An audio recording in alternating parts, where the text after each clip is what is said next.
McCarthy is a team of researchers that are dedicated to understand and predict the coastal transport of oil from the source all the way up to the beach.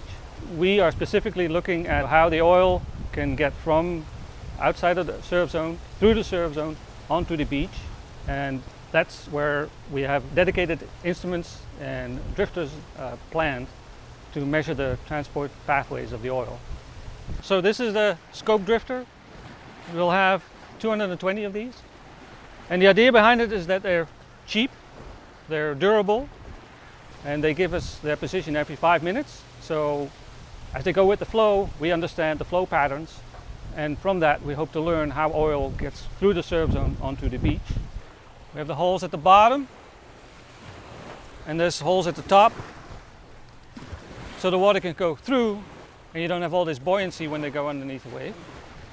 They are colored this way, especially the top part, so we can see them once we have to retrieve them.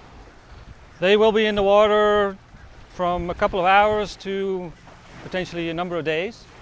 These straps over here are going to be used to strap down a watertight, waterproof box. And in the box it has two types of GPS.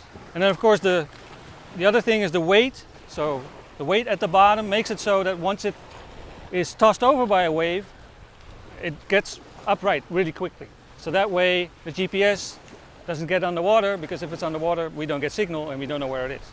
So this particular type of research that we're doing is focusing on the last mile where the oil meets the beach, and it's of particular interest because once the oil hits the beach, it's affecting your tourism industry, in addition to the local environment, ecology, you name it. So it's the area where the public sees what's happening with the oil spill.